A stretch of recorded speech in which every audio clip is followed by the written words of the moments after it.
These next two views of the skull are going to be the most important for studying for bony landmarks. So most of the landmarks we talk about with the skull will be found in an interior view of the skull, where we've opened up the cranial vault and are looking into the cranial fossa, or the inferior view. So now we're looking at the bottom of the skull. We're going to talk about all of these landmarks that we see here and which ones you need to know and which ones you don't have to pay attention to. So let's start with that interior cranial fossa. I'm going to put our TMJ back so we can actually see. There we go. Lovely. Okay. So this is our interior view. We have, again, the three fossae: anterior cranial fossa, middle cranial fossa, and then the posterior cranial fossa. So let's start with all the foramina that you need to know from this view.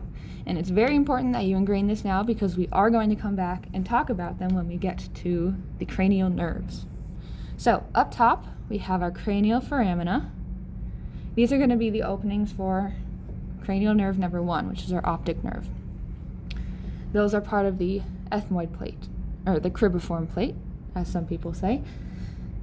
Next up, we have our optic canal. So this one, you can follow it from an anterior view through the orbit, or you can stick a wire through here. This is going to be the passageway for our optic nerve, cranial nerve 2. We have our superior orbital fissure. So let's tilt this a bit so we can get into that perspective. Let me stick my wire through here. So that gash in the bone is going to be the superior orbital fissure.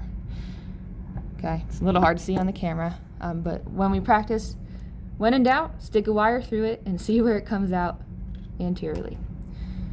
So there's a lot going on with the superior orbital fissure. It's going to be a passageway for cranial nerves 3, 4, 5, 1, and 6. So as we will talk about, cranial nerve 5 has 3 divisions going into 3 separate openings in the cranial fossa. But for now, just focus on those openings and the names of them. So next up, we have a series of 4 related openings. And there's not really a great way to remember it other than the order by letter. So we have R, O, S, and then L.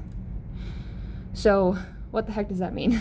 We have foramen rotundum, which is our R. It's going to be the smallest, or typically the smallest and the roundest, and it's also the most anterior. So it's a little further anterior than our other 3. It's going to be an opening for that second division of cranial nerve 5. Ovale, foramen ovale, is going to be this guy here. It's more oval shaped, and it's a little bigger than rotundum. So ovale is oval shaped. It's going to be a passageway for V3, cranial nerve 5, division 3. And then we have our little S. So this is a foramen spinosum. It's also a smaller opening. So ovale is going to be the biggest of the ROS trio. And then we also have this weird guy here. So this is our foramen lacerum. Foramen is actually misleading because this is not a true foramen. It's actually a division between 2 bones.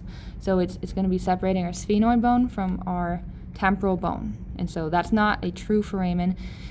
In a regular skull, it actually looks more like a slash. So don't get it twisted with these other 3 openings. But typically the foramen lacerum is going to look like a laceration. It'll be a little more jagged and long, separating those 2 bones. Next up, we have our internal acoustic meatus, and we have a really nice view of it. So let me get my wire here.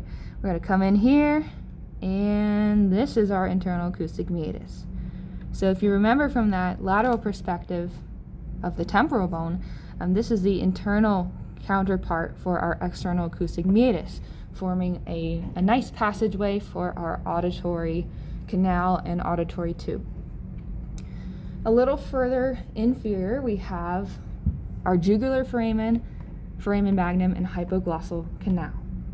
So a lot of students get jugular foramen mixed up with the internal acoustic meatus because they're in similar areas. But jugular foramen is a little bigger. It's another kind of fake framing because it doesn't technically have a hole. It's really more of a depression in the bone. But jugular foramen is going to be another slash-like foramen here. It's more on the level of our biggest opening in the skull, which is the foramen magnum, big foramen. Okay? And then lastly, we have a little opening here. Let's see if we can get a nice view. So, we'll try here. So this is going to be our hypoglossal canal. So it's really tucked away. Come on, let's focus. Okay, it's really tucked away here along the inside of that foramen magnum. But those are going to be the passageway for our hypoglossal nerve, which is nerve 12. So let's go back to our acoustic meatus, internal acoustic meatus, and our jugular foramen and talk about what we would expect to find in this area. So internal acoustic meatus, right here, is going to be passage for cranial nerves 7 and 8, which are associated with hearing. Makes sense. Jugular foramen is going to be 9, 10, and 11. So it'll go 7, 8, 9, 10, and 11. And then our hypoglossal canal is associated with cranial nerve 12, which would be hypoglossal nerve. And that is everything I would ask you from this view for foramen. Let's look a little more at some features of the sphenoid bone. So sphenoid bone has two kind of pairs of wings here, and overall it's going to form that middle cranial fossa. So up top we have the lesser wings of the sphenoid bone, and I think this kind of looks like the lobes of a manta ray. So think this is the front of the manta ray and these are the wings. That's how I always identify the lesser wing. I think of manta rays, they have wings, manta rays going this way. But you can use whatever memory device works for you. We also have the greater wing. So that's going to be this entire expanse here, forming this kind of butterfly shape. So this is all greater wing. And remember, the greater wing is going to form the back wall of that orbit. So between the two, we have this little structure here called the sella turcica, which means Turkish saddle. So if you turn it to the side, maybe, it does kind of look like a saddle. So we've got the front and the back of the saddle and then the little dip in the middle here. So that is all sella turcica. And then one way to identify sella turcica is it's always going to be sandwiched between the foramen lacerum here. All right, let's make sure we caught everything from the internal view. Yeah, so I know this was a lot. We covered everything that I would potentially ask you on the exam. So it's just going to take repetition, practice labeling when we're in the lab, practice going through with wires. Just literally stick them through and see where they come out, and that should help you start to ingrain these foramen and these projections.